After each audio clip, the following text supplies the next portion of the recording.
Red book తన పని చేస్తుంది, తన పని చేస్తుంది, తప్పు చేసిన వారికి తప్పదు శిక్ష.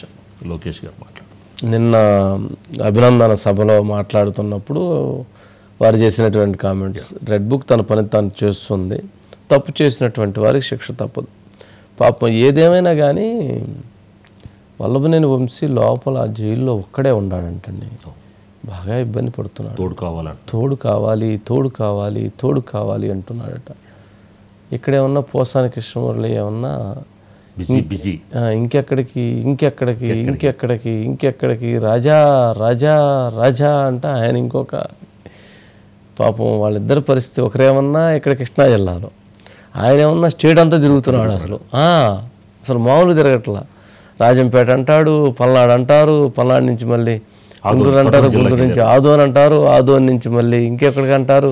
బాపట్ల ఉందండి, అనంతపురం జిల్లా ఉందండి, అల్లూరు జిల్లా ఉంది. ఇంకా మామూలు ఫుల్ బిజీగా ఉన్నారు. ఏమి పాపం ఫస్ట్ రోజు మాత్రం ఇట్టిట్టు అన్నాడు, కానీ తర్వాత రోజు వచ్చేటప్పటికి చిన్నగా నడకలో వేగం తగ్గింది. అక్కడ పోయి పాపం అందరూ పోయి జన సైనికులు లేకపోతే పాపం ఆయన అభిమానులు పోయి ఏంది రాజా అని పిలుస్తున్నారు. పాపం ఆయన అక్కడ రెస్పాండ్ కావట్లేదు. అంటే ఎందుకు అంత నోడిదోలతోటే కదా ఇవన్నీ. ఎందుకు నీకేం పని, ఏం సంబంధం, ఏం చంద్రబాబు నాయుడు గారికి నీకు వైరం ఏంటి, లోకేష్ గారికి నీకు వైరం ఏంటి, పవన్ కళ్యాణ్ గారికి నీకు వైరం ఏంటి? నీ గోల నీది, వాళ్ళ గోల వాళ్ళది. రాజకీయాల్లో ఏదైనా ఉంటే రాజకీయపరమైన విమర్శలు చేయొచ్చు.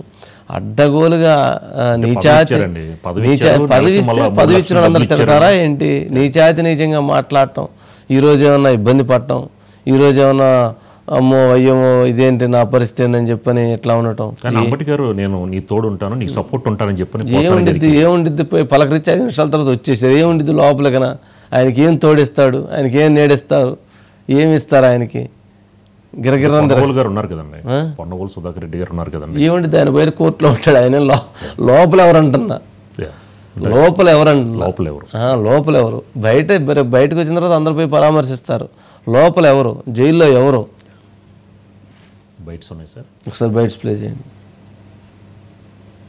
రెడ్ బుక్ దాని పని తను చేసుకుంటూ వెళ్తుంది. గతంలో కూడా చెప్పా, చట్టాన్ని ఉల్లంఘించి కార్యకర్తల్ని ప్రజలు ఎవరైతే ఇబ్బంది పెట్టారో వాళ్ళని నేను ఎవరిని వదిలిపెట్టామని చెప్తాం జరిగింది. ఆ ప్రక్రియ ప్రారంభమైంది.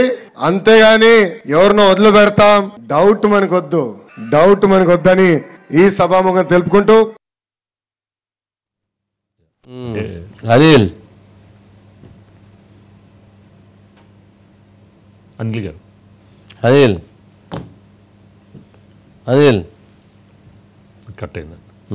మొత్తానికి అయితే పాపం రెడ్ బుక్ పని జరుగుతుంది. రెడ్ బుక్ పని జరుగుతుంటే తప్పు చేసినటువంటి వాళ్ళు, తప్పు చేసిన ఇప్పుడు రోజాది కూడా ఏదో అంటున్నారు. శ్రీరెడ్డి కూడా లైన్లో ఉన్నారు అంటున్నారు. గోరంట్ల మాధవ్ గారు సరే ఆడపిల్లల గురించి ఆవిడ చేసిన వ్యాఖ్యలను బట్టి అండి. అనిల్ గారు ఉన్నారు. Anil good evening sir. Good evening. మొత్తానికి రెడ్ బుక్ మాత్రం బాగానే వేగంగా వెళ్తుంది. అయితే ఒక వీడియో మొన్నప్పుడు చిత్తూరులో తెలుగుదేశం పార్టీ కార్యకర్తల్ని సైకిళ్ళు ఆపి చక్కాలు ఇప్పించి అది ఒక వీడియో ట్రోల్ అవుతుంది. అతని సంగతి తేల్చండి అని చెప్పని బాగా ఇది చేస్తున్నారు.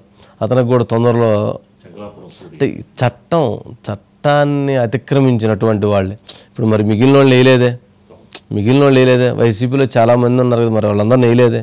ఓన్లీ ఎవరైతే పరిధులకు మించి చట్టాన్ని అతిక్రమించి నేరస్తులుగా ఉన్నారో వాళ్ళని మాత్రం ఇప్పుడు చర్యలు తీసుకుంటున్నారు. అనిల్ ఏంటి, నేను లోకేష్ గారు ఇచ్చిన హింట్ ఏంటి?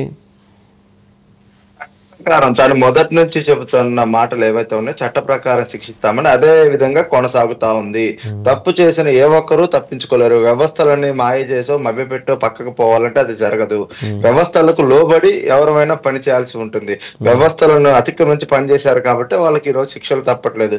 ఇప్పుడు దాకా దొరికినటువంటి ఏదైతే కేసులు ఉన్నాయో సార్, ఇవి చాలా తక్కువ. ఇక ముందు ఉండబోయే చాలా ఎక్కువ ఉన్నాయి. ఎందుకంటే ప్రాథమిక ఎవిడెన్సెస్ సంపాదించి కేసులు నమోదు చేసి విచారణ చేసి వారు తప్పు చేస్తే శిక్షలు పడేలాగా చేయాలి. అలాంటి ప్రక్రియ పడడానికి కొంత సమయం పడుతుంది. ఈ రోజు వల్లభనేని వంశీకి సంబంధించిన ఒక ఎపిసోడ్ ని చెప్తూనే, వంశీ తనను తప్పించుకోవడానికి తన గోతుల్ని ఎలా తవ్వుకున్నాడో అందరం చూశారు సార్.